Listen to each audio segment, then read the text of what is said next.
बिस्मिल्लाहिर्रहमानिर्रहीम। अस्सलाम वालेकुम। Welcome to my kitchen. Viewers, मैं आप सबका वेलकम करती हूँ अपने किचन में एक न्यू रेसिपी के साथ। आज की रेसिपी में मैं आपके साथ शेयर करूँगी कि बेकरी स्टाइल रस्क केक की रेसिपी मैंने अपने किचन में किस तरह रेडी की और इसका जायका तो लाजवाब था। चलो हम चलते हैं अपनी रेसिपी की जानिब। सबसे पहले मैंने एक बाउल लिया, उसमें 3 एग शामिल कर दिए। आप हमेशा एग को चेक करके शामिल किया करें। आजकल तो सर्दी का मौसम है, एग ख़राब नहीं होते, पर गर्मियों में आप इसको मस्ट चेक किया करें। इसको मैं अच्छी तरह बीट कर लूँगी। मैंने तकरीबन एग को 2 मिनट के लिए अच्छे से बीट किया था।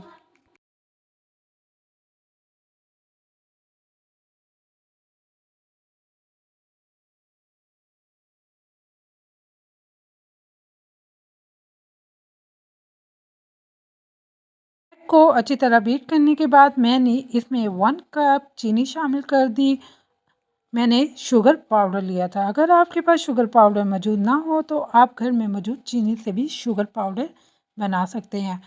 अगर आप इसको जूसर में बना रहे हैं तो आप इसको ज़रूर छानें। चीनी को अच्छी तरह बीट करने के बाद मैंने इसमें half tea spoon vanilla essence शामिल किया था। 4th कप मैंने इसमें देसी घी शामिल किया था और इसको मैंने तकरीबन हाफ मिनट के लिए बीट किया। अब मैंने 1 कप मैदा लिया, उसको छलनी में शामिल कर दिया और 1 टीस्पून मैंने बेकिंग पाउडर लिया और इसको अच्छे से छान लिया। आप मैदे को जितना छानेंगे आपका केक उतना अच्छा और फ्लफ़ी बनेगा। हाफ़ टी स्पून मैंने इसमें फूड कलर शामिल किया और इसको अच्छे से मिक्स कर लिया। अब हमारा बैटर रेडी है।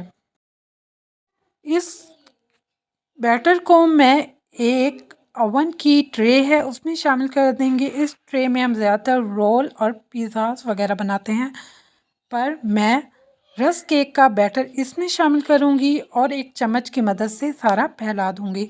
इससे हमारा केक बहुत ही अच्छा और यमी बन के तैयार होगा। अब मैंने इस अवन को पहले तकरीबन 10 मिनट के लिए 150 डिग्री पर गरम कर लिया था, प्री हीट कर लिया था।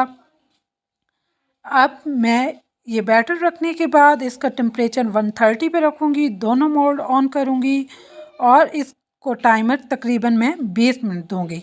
20 मिनट के बाद माशाल्लाह माशाल्लाह हमारा रस्क केक का केक रेडी हो चुका है।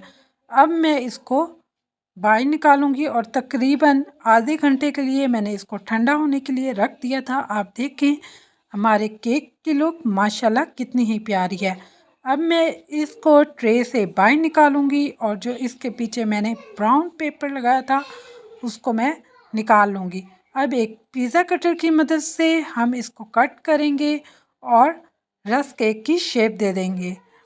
अब मैं दोबारा इसको पिज़्ज़ा ट्रे में रखूँगी और अवन को मैंने तकरीबन 130 पे 5 मिनट के लिए प्री हीट किया था।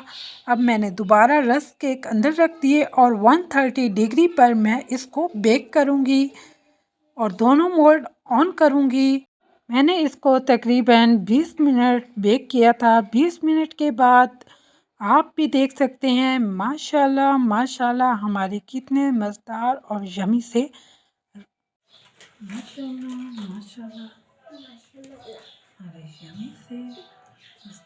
जैसे कि आप सुन सकते हैं कि रस्क केक कितना ही क्रिस्पी और मज़ेदार सा रेडी हुआ है। आप भी इस तरह ये रस्क केक की रेसिपी ज़रूर ट्राई करना। बहुत जल्द मैं इंशाल्लाह पतीले में इसकी रेसिपी शेयर करूँगी और वो भी एक ट्रे में बेक करूँगी ताकि जिनके पास अवन मौजूद ना हो वो भी बआसानी इसको घर पे बना सकें। इसको किसी जार या कागज़ में लपेट के रख दें। जब भी आपका दिल करे निकालें और खाएं। अगर